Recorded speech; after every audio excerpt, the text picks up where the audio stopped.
Okay yes, नवाश्मयुगाच्या बद्दल बघतोय. नवाश्मयुगामध्ये याला चाकांचा शोध लागला हे आपल्याला कळालं, पण अजून पण बऱ्याचशा गोष्टी सापडल्यात ना. कोणत्या कोणत्या गोष्टी सापडल्यात? नवाश्मयुग ओके आहे शेवटी दगडांचाच काळ. ओके शेवटी अश्मयुगच आहे. अजूनही यांना काही धातू बितू सापडलेले नाहीत, पण आता यांचे दगडांचे हत्यार सुद्धा जरा जास्त इम्प्रूव्ड व्हर्जन मध्ये आलेत.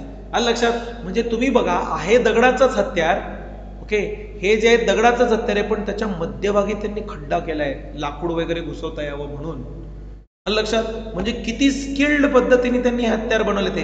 हे जे आहे काहीतरी ठोकण्यासाठी किंवा फोडण्यासाठी असेल, हे जे आहे काहीतरी हॅमर वगैरे पद्धतीने ते वापरत असावेत कदाचित. आलं लक्षात? ओके येस सर, समजलं आम्हाला. सो नवाश्मयुगाबद्दल डिटेल बघूया. नवाश्मयुगाची सुरुवात जी आहे ती सुद्धा इसवी सन पूर्व 9000 मध्ये जगाच्या कॉन्टेक्स्ट मध्ये, भारताच्या बाहेर. भारताच्या बाहेरचा जो माणूस आहे, भारताच्या बाहेर जे माणसं राहायची, त्यांना शेतीचा शोध कधी लागला होता? इसवी सन पूर्व 9000 मध्येच लागला होता. लक्षात? पण भारतातल्या माणसाला मात्र शेतीचा शोध लागण्यासाठी अजून 2000 वर्ष जावी लागली. इसवी सन पूर्व 7000च्या आसपास भारतातल्या माणसाला शेती माहिती पडली, आणि मग आपण म्हणूया की नवाश्मयुग वगैरे जे आहे ते काय झालं, सुरुवात झाली. ओके तिथे नवाश्मयुगातली वसाहत जी आहे आपल्याला सापडलेली आहे. कुठे सापडली आहे? आजच्या पाकिस्तानामध्ये बलुचिस्तान नावाचा पट्टा आहे, आणि त्या बलुचिस्तानमध्ये मेहरगड नावाची एक जागा आहे. ओके तिथे आपल्याला एक वसाहत सापडलेली आहे की ज्या वसाहतीमध्ये थोडेसे आपल्याला नवाश्मयुगासारखे अवशेष सापडतात. नवाश्मयुगाच्या लेवलचे हत्यार वगैरे सापडतात. ओके चाकांचे वगैरे अवशेष सापडतात. ओके येस सर, इसवी सन पूर्व 5000च्या पूर्वीच्या काळामध्ये या लोकांना अजून एक कौशल्य समजलं, त्याला म्हणूया आपण पॉटरीचं कौशल्य. पॉटरी म्हणजे काय? मातीची भांडी बनवण्याचं कौशल्य. पण तुम्हाला प्रश्न पडला पाहिजे की मातीची भांडी बनवून हे करत काय असतील, काय करत असतील? ह्यांना तर अजून पण शिकार विकारच करतायत. शेती भीतीचा शोध अजून फार डिटेल मध्ये लागलेला नाहीये. ओके एवढं तर यांच्याकडे धान्य नसणार आहे की त्या भांड्या बिंड्यांमध्ये भरून ठेवायला, आहे की नाही? ओके सर मातीची भांडी सापडली, ह्याचा अर्थ त्यांच्याकडे तेवढं धान्य राहिलं असेल, आणि तेवढं धान्य राहिलं असेल याचाच अर्थ त्यांना शेती वगैरे जी आहे ती जमली असेल, फक्त आपल्याला पुरावे त्याचे सापडले नाहीयेत. येस यू आर राईट, मातीची भांडी हाच इट सेल्फ इज अ पुरावा की बाबा त्या लोकांकडे भरपूर फूड होतं. ओके नवाश्मयुगामध्ये विंध्य पर्वताच्या जवळ, ओके उत्तरेकडच्या बाजूला असलेल्या काही जागांमध्ये इसवी सन पूर्व 5000 इतक्या त्या जुन्या होत्या, आणि त्या नवाश्मयुगीन जागा आहेत असं आपल्याला वाटतं. ओके येस थांब बेटा, आता मी ऐकायला सुरू केलं, आता तुम्हाला सांग. नाही वापरत नसत तर मग याचा अर्थ बघा, वापरत असत तर त्यांना शेतीचा शोध लागला असं गृहीत धरायचं, आणि वापरत नसत याचा अर्थ त्यांना शेतीचा शोध लागला नाही. लक्षात? हाच मुद्दा सांगायचा मला की मातीची भांडी हा कशाचा पुरावा असतो? त्यांच्याकडे अबंडंट फूड आहे ह्याचा पुरावा असतो. आलं लक्षात? मग जर हे मातीची भांडे वापरत नसत तर त्यांच्याकडे भरपूर फूड आहे का? नाहीये. मग भरपूर फूड नाहीये याचा अर्थ ते अजून पण कशावरती डिपेंडंट आहेत? शेतीवरती, सॉरी शिकारीवरती डिपेंडंट आहेत, पशुपालनावरती डिपेंडंट. कारण शेती करायला लागले तर भरपूर फूड येईल. ओके साधारणपणे कधीपर्यंत हे दिसतंय सर? इसवी सन पूर्व 5000 पर्यंत सुद्धा अजून त्यांच्याकडे मातीची भांडी नाहीये. आलं लक्षात? म्हणजे याचा अर्थ अजून तिथपर्यंत शेती जी आहे ती पोहोचलेली नाही, ज्या जागेबद्दल आपण बोलतोय तो. ओके पण त्याच्यानंतर नवाश्मयुगाच्या काही जागा ज्या आहेत त्या विंध्य पर्वताच्या काळामध्ये, विंध्य पर्वताच्या जागेवरती, तिथेच नॉर्थ साईडला थोड्याशा तिथे काही जागा सापडलेल्या आहेत. तिथे साधारणपणे 5000 वर्ष जुन्या जागा आपल्याला सापडल्यात की जिथे थोडेसे नवाश्मयुगीन सेटलमेंट्स जे आहेत ते वाटतात आपल्याला. ओके येस दक्षिण भारतामध्ये सुद्धा काही जागा आहेत, पण ह्यांच्याबद्दल अजूनच थोडासा प्रॉब्लेम आहे. काय प्रॉब्लेम आहे? त्या नवाश्मयुगाच्या जागा मात्र 2500 वर्षापेक्षा जुन्या नाहीत. ओके 2500 वर्ष. सर थोडस तुम्ही आम्हाला जगाच्या कॉन्टेक्स्ट मध्ये हे सांगता का? येस बघा, ओके हा आपला भारत, ओके आजचा भारत काढूया आपण फक्त. ओके येस त्याच्यानंतर असा, ओके येस सर हा आपला भारत. ओके जगाच्या कॉन्टेक्स्ट मध्ये म्हणजे उरलेल्या संपूर्ण जगामध्ये जर आपण बघायला लागलो, ओके तर उरलेल्या संपूर्ण जगामध्ये त्यात सुद्धा प्रामुख्याने या दिशेला भारताच्या. ओके नवाश्मयुगाची सुरुवात म्हणजे शेतीचा शोध कधी झाला? इसवी सन पूर्व 9000 वर्ष. आलं लक्षात? ओके, भारतामध्ये या इथं विंध्य पर्वत रांग आहे, विंध्य पर्वत रांग. ओके, त्याच्यानंतर पाकिस्तानमध्ये बलुचिस्तानचा जो पट्टा आहे तो पट्टा. आलं लक्षात? ओके, हा जो परिसर आहे ह्याच्यामध्ये नवाश्मयुगीन साइट्स ज्या आहेत त्या साधारणपणे 5000 वर्ष आधीच्या साइट्स वरती मातीची भांडी सापडलीत का? नाहीत, पण 5000 वर्ष नंतरच्या साइट्स वरती सापडलीत असं गृहीत धरायचं. ओके, मग तिथे सापडल्या असतील तर या इथे नवाश्मयुगीन साइट्स कधीपासून आहेत? 5000 वर्षापासून आहेत. म्हणजे इथल्या लोकांना, या एवढ्या पट्ट्यातल्या लोकांना शेतीचा शोध कधी लागला? 5000 वर्षापूर्वी, इसवी सन पूर्व 5000 वर्षापूर्वी. आलं लक्षात? ओके, पण तेच दक्षिण भारतामध्ये जर तुम्ही गेलात, दक्षिण भारतामध्ये तुम्हाला काही ठिकाणी अशा साइट्स सापडलेल्या आहेत की ज्या लोकांना आपण नवाश्मयुगीन साइट्स असं म्हणूया, ताजं शेतीचा शोध लागलेले लोक असं आपण त्यांना म्हणूया. ओके, मग ते जे लोक आहेत, ती जी जागा आहे तिथे मात्र नवाश्मयुग कधीपासून सुरू झालं? 2500 वर्ष, इसवी सन पूर्व 2500 वर्ष. म्हणजे या प्रत्येकामध्ये आत्ताचे 2-2000 वर्ष ऍड करायला लागतील. हे इसवी सन पूर्व आहेत सगळे. लक्षात? इसवी सन पूर्व म्हणजे कसं असतं सर? आजचे 2020 वर्ष चाललंय ना, ह्याचं 0 पर्यंत जायचं आणि त्याच्या मागे उलट मोजायचं, त्याच्या मागे इथे 9000 वर्ष, म्हणजे हे आजचे 2000 त्याच्यात एक्स्ट्रा ऍड करायला लागतील. 11000 वर्ष आधीच जगातल्या लोकांना काय सापडली होती? शेती सापडली होती. ओके, या पाकिस्तान मधला मेहरगड पासून तर आपल्या विंध्य पर्वत रांगांचा जो पट्टा आहे इथे मात्र हे 5000, इसवी सन पूर्वचे 5000 आणि आत्ताचे 2000, असं 7000 वर्षापूर्वीच त्या लोकांना काय झाली होती? शेती समजली होती, किंवा नवाश्मयुग सुरू झाला होता. शेती समजली होती इग्नोर करा, नवाश्मयुग सुरू झाला होता असं आपण म्हणूया. ओके, आणि दक्षिण भारतामध्ये मात्र 2500 वर्ष इसवी सन पूर्व आणि आत्ताचे 2000, म्हणजे मॅक्सिमम 4000 वर्षापूर्वी तिथे काय झालं होतं? नवाश्मयुग चालू झालं होतं. बरोबर आहे? समजतंय? हा, येस. कोणीतरी विचारत होतं ना? नाही, ओ अच्छा, ओके सर असं म्हणालात तुम्ही. ओके सर, मग मी ह्याच्यावरून असं विधान करू का? बघा बरं का, तुम्ही सत्य की असत्य मला सांगा. जगामध्ये वेगवेगळ्या ठिकाणी नवाश्मयुग सुरू होण्याचा काळ वेगवेगळा होता. सत्य आहे सर, बरोबर आहे की नाही? ओके सर, असं कसं काय होऊ शकतं बरं? नवाश्मयुग सुरू होण्याचा काळ वेगवेगळा होता. मी हेल्प करतो तुम्हाला समजण्यासाठी. आज सुद्धा भारताच्या एका जमिनीवरती आधुनिक काळ अजूनही आलेला नाही.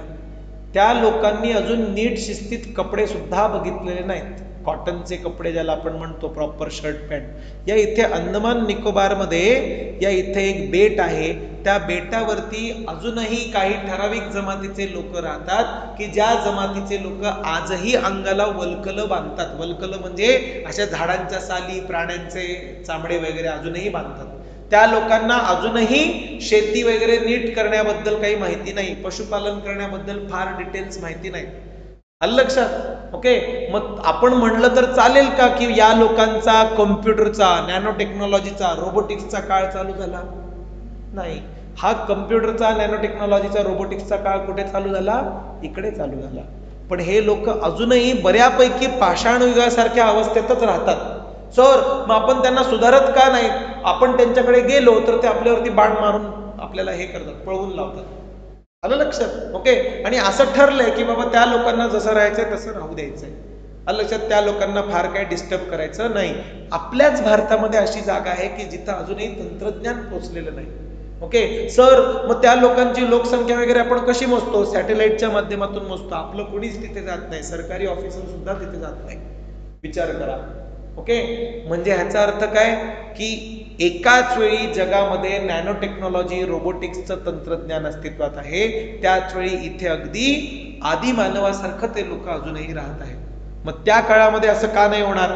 त्या काळामध्ये का नाही होणार की बाबा भारताच्या एका कोपऱ्यामध्ये नवाश्मयुग चालू झाला, खाली मात्र अजूनही नवाश्मयुग चालू झाला नव्हता, है की नाही? जगामध्ये नवाश्मयुग साधारणपणे इसवी सन पूर्व 9000 मध्ये चालू झाला. भारताच्या एका साईडला साधारणपणे इसवी सन पूर्व 5000 मध्ये चालू झाला आणि दक्षिण भारतामध्ये साधारणपणे इसवी सन पूर्व 2500 मध्ये चालू झाला. का नाही पॉसिबल आहे? 100% पॉसिबल आहे. आलं लक्षात? ओके, येस, तोच तर मुद्दा सांगितला आता इथे. ओके, की विंध्य पर्वताच्या तिथे साधारणपणे 5000 वर्ष जे आहेत इतक्याच मॅक्सिमम त्या जुन्या आहेत. रादर ज्या काही सापडल्या त्या 5000 वर्षापेक्षा नवीनच आहेत. आणि दक्षिण भारतामध्ये तर 2500 वर्षापेक्षा सुद्धा, म्हणजे इसवी सन पूर्व 2500 वर्षापेक्षा सुद्धा त्या जुन्या नाहीत. ज्या काही सापडल्या त्या 2500 वर्षापेक्षा नवीनच आहेत. ओके, दक्षिण आणि पूर्व भारतामध्ये काही जागा ज्या आहेत त्या तर इतक्या नवीन आहेत की ते इसवी सन पूर्व 1000 पर्यंतच्याच आहेत. म्हणजे आपले आत्ताचे 2000 वर्ष आणि त्याच्या आधी मॅक्सिमम 1000 वर्ष इतक्या काळापर्यंत ते अश्मयुगीन लोक राहत होते. विचार करा, इतक्या काळापर्यंत ते काय राहत होते इकडे.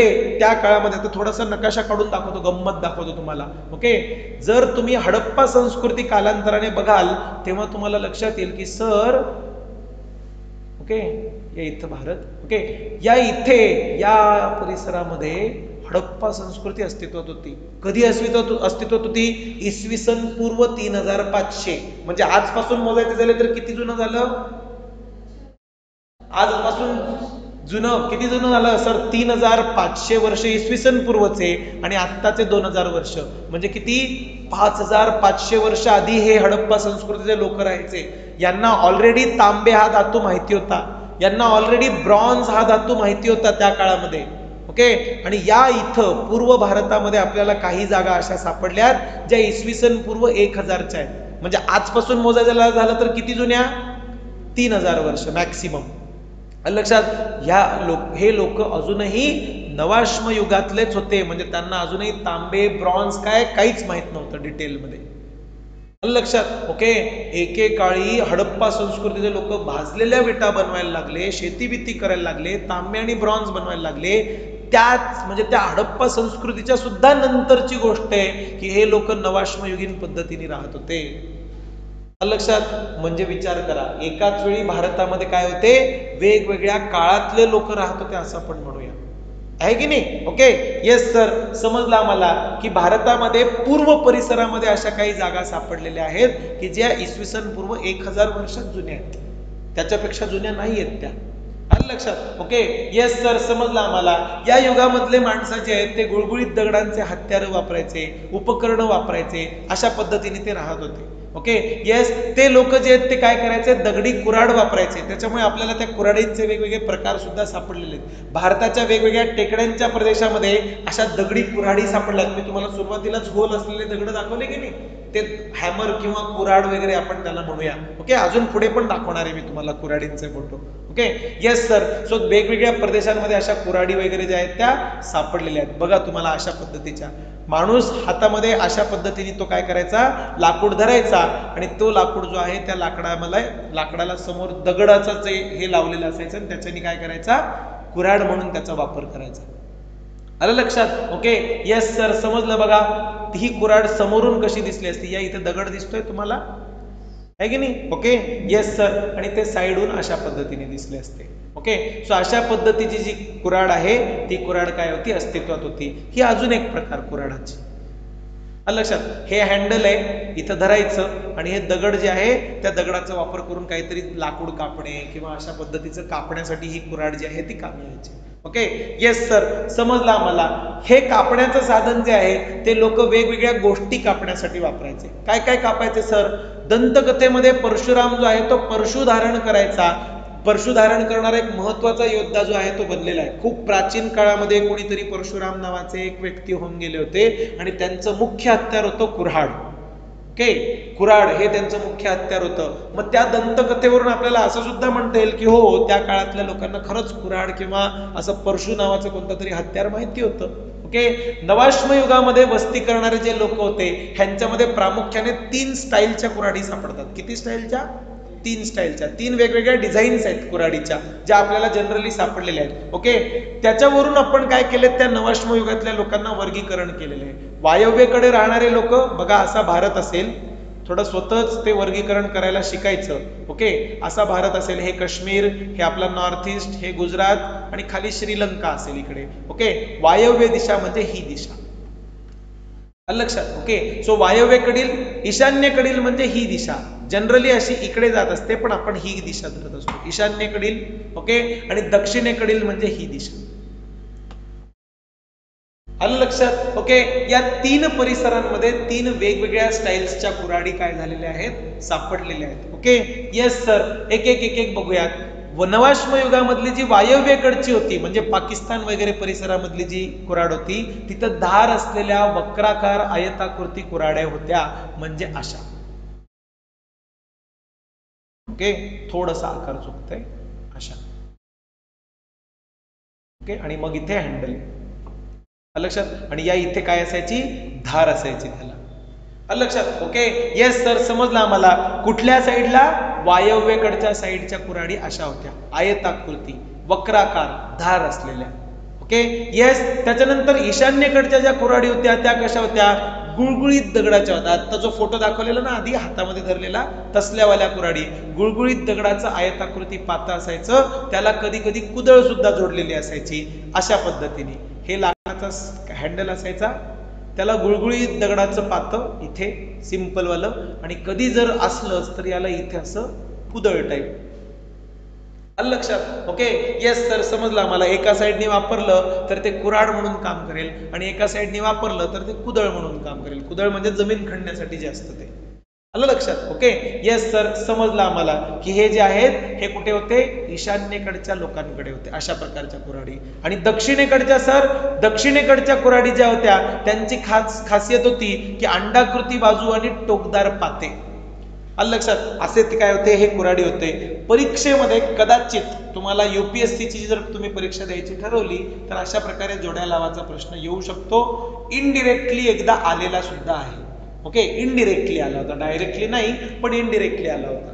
ओके, येस सर, समजलं आम्हाला. विधान सत्य असत्य म्हणून आला होता, पण जर विधान सत्य असत्य म्हणून जर विचारलं जाऊ शकतं तर तुम्हाला काय आहे, हे विधान जे आहे हे जोड्या लावामध्ये सुद्धा येऊ शकतं की बाबा 3 साईड दिल्या, वायव्येकडील कुऱ्हाडी, ईशान्येकडील कुऱ्हाडी आणि दक्षिणेकडील कुऱ्हाडी, आणि दुसऱ्या साईडला लिहून दिलं धार असलेल्या वक्राकार आयताकृती कुऱ्हाडी, दुसऱ्या साईडला लिहिलं गुळगुळीत दगडाचे आणि कुदळ असलेल्या कुऱ्हाडी, आणि त्याच्यानंतर दुसऱ्या साईडला लिहिलं की बाबा अंडाकृती आणि टोकदार पात्याच्या कुऱ्हाडी. जोड्या लावा.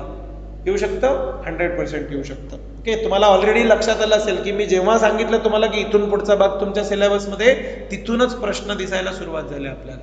Okay, yes sir. त्याच्यानंतर नवाश्म युगाचे, जसे सर ते पुराणाश्म युगाचे आपण वेगवेगळे जे आहेत ठिकाणं बघितलेले आहेत माणसाचे, आहे की नाही, कुठे कुठे सापडले, तशा पद्धतीने नवाश्म युगाचे सुद्धा आपल्याला काय सापडलेले आहेत, अवशेष सापडलेले आहेत. Okay, yes. काय झालं, एक सेकंद ना.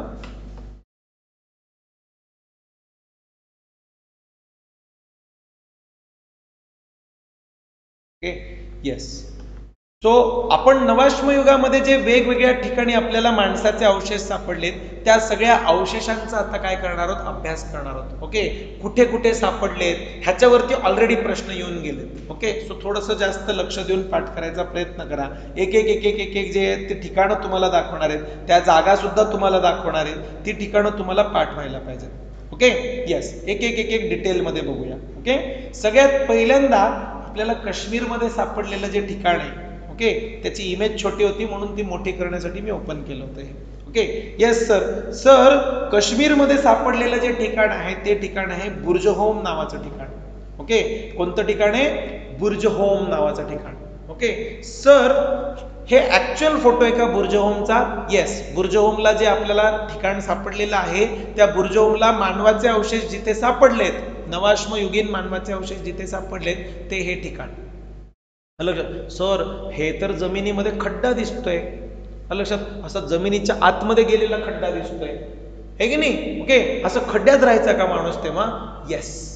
इंग्लिश मध्ये याला म्हणतात पिट हाऊसेस. पिट हाऊसेस म्हणजे काय, असा खड्डा खड्डा खड्डा खड्डा खणायचा आणि मग एकदा उभा खड्डा खणला की थोडासा आडवा खड्डा खणून त्या आडव्या घरामध्ये जाऊन राहायचं. भारी आहे की नाही घराची आयडिया? ओके, येस सर, समजलं आम्हाला. सो हे पीट हाऊसेस जे आहेत ते कुठे सापडलेत, बुर्जहोमला सापडलेत. वायव्येकडे काश्मीर परिसरामध्ये हे पीट हाऊसेस सापडलेत, खड्ड्यामधली निवासस्थानं. असं खड्डा खणायचा आणि त्याच्यामध्ये राहायचं, माणसं राहायची बरं का तिथे असं खड्ड्यामध्ये. Okay, yes sir. सो खड्ड्यामधली निवासस्थाने सापडली आहेत, त्यांच्याकडे वेगवेगळे भांडे सापडलेत, दगड आणि हाडं सापडलेत, ह्यांच्यापासून दगड आणि हाडांपासून बनवलेली वेगवेगळी साधनं सापडली आहे. ओके, एक गोष्ट जी नवाश्म युगामध्ये सगळीकडे सापडत असते ती मात्र सापडली नाही. ती म्हणजे काय की छोट्या दगडांच्या हत्यारांचा अभाव, मायक्रोलिथ ज्याला आपण म्हणतो. थोड्या वेळापूर्वी बघितलं होतं, मेसोलिथिकचा फीचर म्हणून बघितलं होतं, आठवतंय की नाही? ते मायक्रोलिथ जे आहेत ते इथे सापडत नाही. मायक्रोलिथिक म्हणजे छोट्या छोट्या दगडांपासून बनवलेले टूल सुद्धा काश्मीरी बुर्ज होम मध्ये सापडत नाहीत. ओके सर, काश्मीरमध्ये सगळ्यात सापडलेली महत्वाची जागा म्हणजे बुर्ज होम. सर, हे जे बुर्ज होम जागा आहे तिचं नाव असं का बरे बुर्ज होम? काश्मीरमध्ये बुर्ज नावाचे खूप वृक्ष असतात. ओके, असे बुर्ज नावाचे वृक्ष जिथे खूप जास्त आहेत असं ते गाव, म्हणून त्याला नाव आहे बुर्ज होम. आलं लक्षात? ओके येस सर, साधारणपणे श्रीनगरच्या वायव्य दिशेला हे ठिकाण आहे आणि तिथे आपल्याला नवाश्मयुगीन साईट जी आहे ती काय झालेली आहे, सापडलेली आहे. नवाश्मयुगामध्ये तिथे राहणारे लोक जे होते ते सरोवर, असे जे तलाव होते त्या तलावाच्या आजूबाजूला असे जाऊन राहायचे आणि तलावाच्या शेजारीच असा खड्डा खडून त्याच्यामध्ये जाऊन राहायचे. आलं लक्षात? सो जे काही बुर्ज होमला सापडलेली घरं आहेत ती अशी सरोवराच्या आजूबाजूला खड्ड्यांच्या घरामध्ये ते लोक राहिलेले आहेत. ओके, शिकार आणि मासेमारीवरती आधारित जनरली त्यांनी काय केलं असेल, फूड वगैरे खाल्लेलं असेल.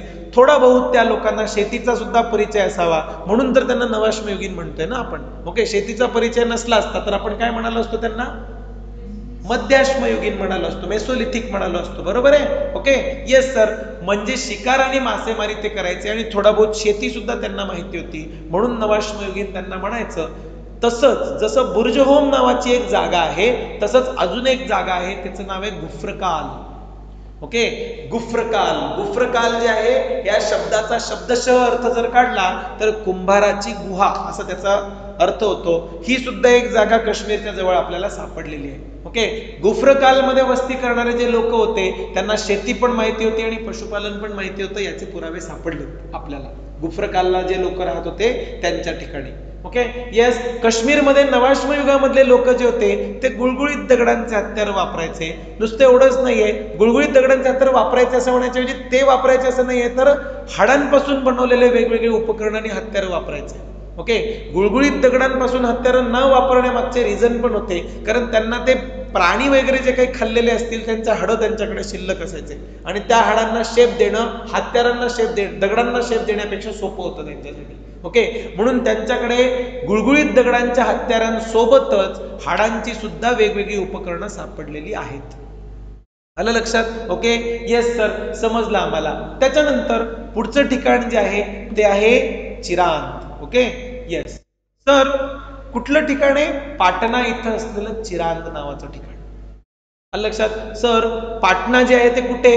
बिहारमध्ये. बिहार म्हणजे आपण आता कुठल्या साईडला आलो? ईशान्यवाल्या साईडला. 3 टाईपच्या कुऱ्हाडी आठवतात ना तुम्हाला? कोणत्या कोणत्या होत्या 3 कुऱ्हाडी? सर, वायव्येच्या होत्या, त्याच्यानंतर दुसऱ्या ईशान्येच्या होत्या आणि तिसऱ्या दक्षिणेच्या होत्या. त्याच्यामध्ये वायव्येसाठी आपण कोणतं बघितलं? बुर्ज होम बघितलं, गुफ्रकाल बघितलं.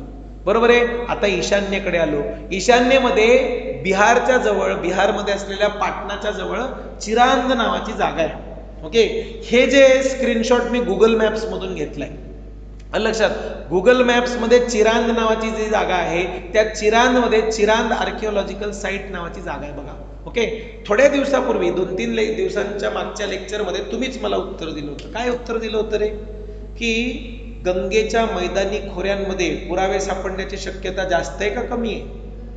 का बरं कमी आहे? सर, नदीचा गाळच तेवढा असतो, पाणी बिणी अशा ह्याच्यामुळे. त्यामुळे चिरांदला जे काही पुरावे सापडले ते काही फार नाहीयेत, जेवढे सापडले तेवढे आहेत. ओके, दुसरी गोष्ट म्हणजे चिरांद जर जागा तुम्ही नीट बघितली तर थोडासा मैदानी प्रदेश कमी, डोंगराळ प्रदेश जास्त आहे. नदी वाहताना दिसते तिथे, मान्य आहे मला.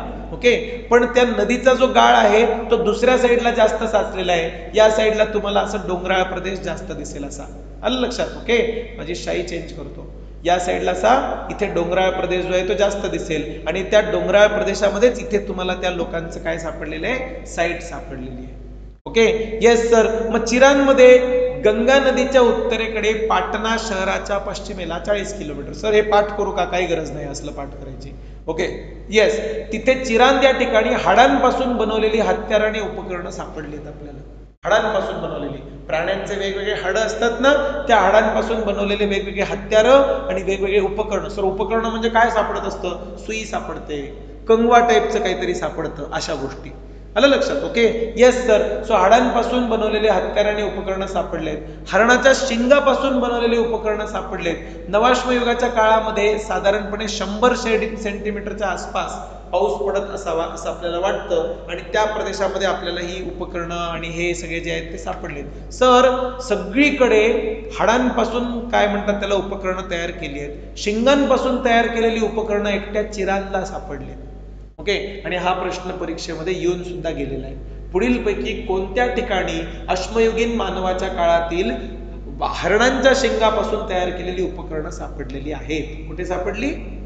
चिरांद. चिरांद कुठे आहे? कुठल्या राज्यात आहे?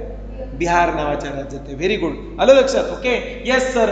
गंगा, शोण, गंडक, घागरा या 4 नद्यांच्या संगमाचा हा प्रदेश आहे आणि त्याच्यामुळे तिथे मोकळी जमीन वस्तीसाठी काय झालेली आहे? उपलब्ध झाली होती. 4 नद्यांचा तिथे संगम होतोय. मोकळी जमीन सुद्धा तिथे होती आणि खास म्हणजे 2 टेकड्या सुद्धा होत्या. टेकड्या असल्या की काय मिळतात तिथे? खूप सारे दगड मिळतात.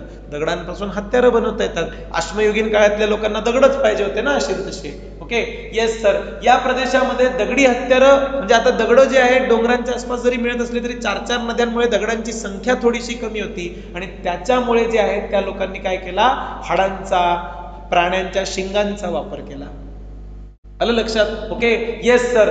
बुर्जहोम मध्ये राहणारे लोक जे आहेत खडबडीत काळ्या रंगाची मातीची भांडी वापरत होती. ओके, बुर्जहोम मधले लोक जे आहेत ते पाळीव कुत्र्यांना त्यांच्या मालकासोबत जमिनीमध्ये पुरत होते.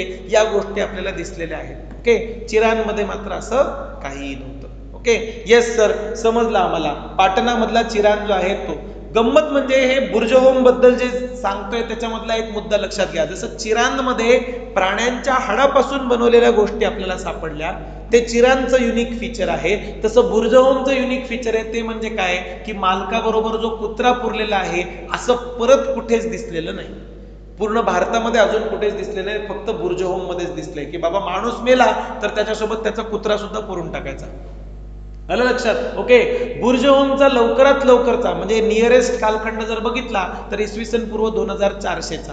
पण चिरांचा जर कालखंड बघितला तर तिथे जे हाडं सापडले ते इसवी सन पूर्व 1600चे आहेत असं म्हणायला लागेल. 1600च्या अगोदर डेफिनेटली नाही. ओके, इसवी सन पूर्व 1600 म्हणजे आजचे 2000 ऍड करायचे. इसवी सन पूर्व असं म्हणलं की आजचे 2000 ऍड करायचे. ओके, येस सर, समजलं आम्हाला की चिरांद आणि बुर्जहोम या 2 गोष्टी कळाल्या आम्हाला. म्हणजे कोणते कोणते कळाले? वायव्य दिशेचे आपल्याला लोक कळाले आणि ईशान्य दिशेचे जे लोक आहेत ते सुद्धा कळाले. आता दक्षिण दिशेचे जे आहेत ते आपल्याला बघायचे. ओके, सो दक्षिण दिशेबद्दल आपण काय करूया? दक्षिण दिशेबद्दलचे थोडेसे माहिती करून घेऊया की दक्षिण दिशेचे जे पुरावे सापडलेत ते कसे. ओके, चिरांमधली जी हाडं जी आहेत ती हाडं. त्याच्यानंतर आता गोदावरीच्या दक्षिणेला आलो. ओके, गोदावरीच्या दक्षिणेला तुम्हाला सांगताना मी ऑलरेडी सांगितलंय की ईशान्य, वायव्य आणि आता दक्षिण. पण असं नाहीये की बरं का दक्षिणच्या नंतर मी सांगणार नाही. दक्षिणेच्या नंतर अजून काही ठिकाणं दाखवणार आहे, मेघालय वगैरे. ओके, बघूयात ना सर. आता दक्षिणेचं सांगा. गोदावरीच्या दक्षिणेला जर आपण गेलो, बघा आपण राईट नाव इथे आहोत. ओके, राईट नाव मी जिथून लेक्चर घेतोय पुणे. ओके, हे पुणे नावाची जागा जी आहे ती रफली इथे. आलं लक्षात? ओके सर, गोदावरी नदी ही वाली. आलं लक्षात? म्हणजे ह्याच्या दक्षिणेला म्हणजेच दक्षिण भारत असं म्हटलं तर चालेल. बरोबर आहे? Okay, yes sir. दक्षिण भारतामध्ये जे लोक आहेत ते लोक नवाश्म युगातील लोकांचा दुसरा गट जो आहे तो गोदावरी नदीच्या दक्षिणेला राहत होता. वायव्येचा एक, ईशान्येचा एक आणि आता दक्षिणेचा जो आहे तो एक गट जो आहे तो गट. ओके, मग त्याच्याबद्दलचे डिटेल्स जे आहेत ते आपण सखोल जे आहेत ते बघूयात. ओके, एक इथून परत चालू.